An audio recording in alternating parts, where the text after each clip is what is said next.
Hi, and welcome to Andrew Reviews Film and TV. Today we're going to be looking at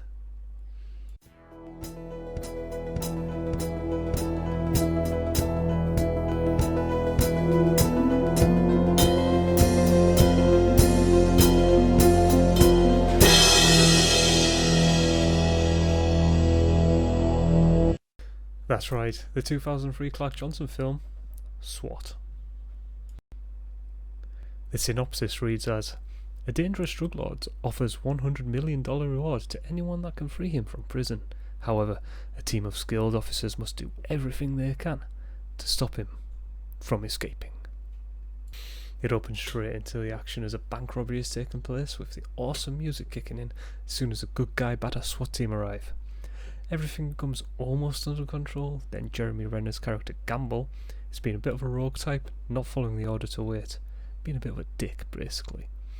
Following this, Renner is fired from his career on SWAT, and Colin Farrell's character, Jim Street, his partner, cuts a deal to work the cage, eventually going back onto SWAT, setting up the shitstorm to follow.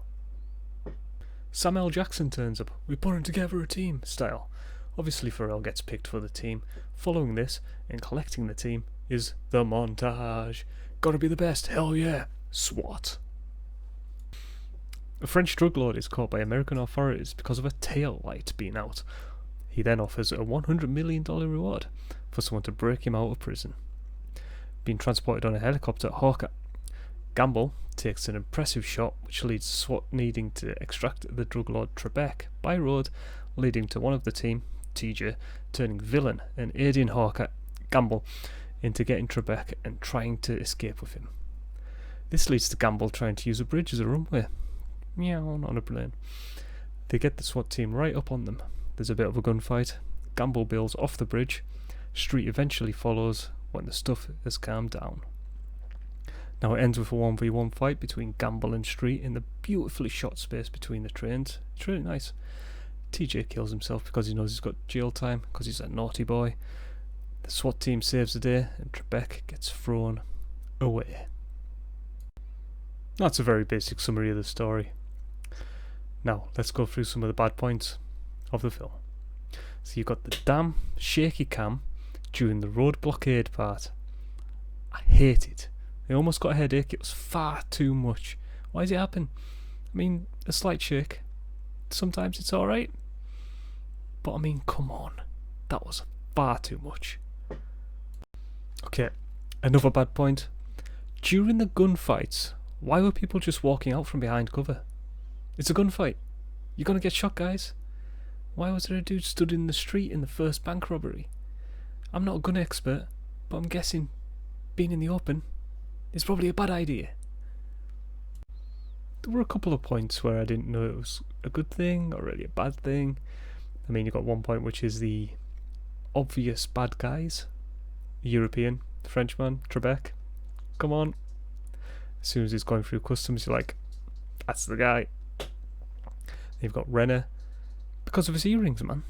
2 earrings? I mean, 1? Meh. 2? Definitely gonna turn baddie.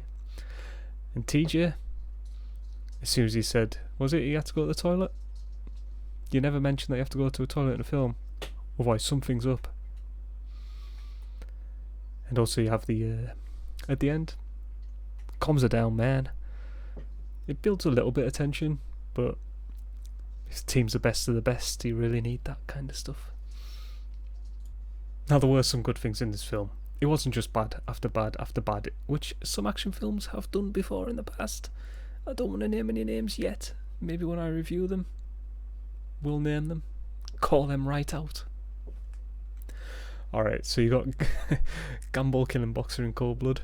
It shows just how far he has fallen. Which, I mean, showing that this dude was Farrell's buddy, he was his mate.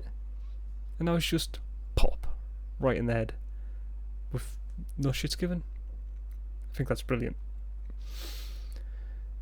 There were also some funny parts that slid into the film really well, and it echoed a traditional old school TV show, you know, like from the 80s kind of thing, where they'd have the little slapstick bits in and they'd have some big explosions. Where they were chasing a suspect, and the suspect stops briefly to just say a quick hi to the beauty queen. Hey, how are you doing? That was brilliant, that. You also got the Mr. Clean Cop, who was considered to be on the SWAT team, but it turns out to be just too good. He's got high scores and everything. He's professional. He's called David, not Dave. Vegetarian. Never had a complaint against him. You also have the standard thing of the big dude covered in scrapes, bruises, ass fully kicked. And it turns out to be the woman that did it. Michelle Rodriguez character, Sanchez. It's always a fun intro for the female characters. Taking down such a big dude. Girl power. Yeah, dude. And you've also got the nods to the TV show, which SWAT is based on. You got the singing, the TV film when they're allowed to get into the SWAT in the celebrations that they're having. You've got the character watching SWAT on the TV, and the dude driving the truck at the end of the film is a guy that originally played Hondo, Samuel L. Jackson's character. I always love it when films do this, because cameos and all the nods to the originals, it's just so fun. Now, the critical response at the time, the film got 48% on Rotten Tomatoes, which is a bit harsh, I think. 45 out of 100 on Metacritic, also a bit harsh. And got a B+ on Cinema Score. I mean, I thought SWAT was a solid action film. I've never seen the TV show, so I can't make a judgment on how it reflects to the show. However, as a film fan, it didn't feel like a waste of 2 hours. It was pretty fun. It didn't get the heart really pounding at any point or make me feel anything major for the characters or make me feel any connections to the characters. But if you're looking to just kick back with a few beers, it's an excellent choice. I'd give it a solid 7 out of 10. It's a solid action film. What more can you say? Now, the reason why I chose SWAT over maybe a bigger title, more recent title, is because I was going through the list on Netflix, and it was the first film that I hadn't seen that looked pretty decent. So that's why I chose SWAT. So how about you guys? Have you guys seen SWAT? What did you think? Did you agree with me with any of my points? Would you give it a better or a worse score than 7 out of 10? Let me know, guys. See you next time.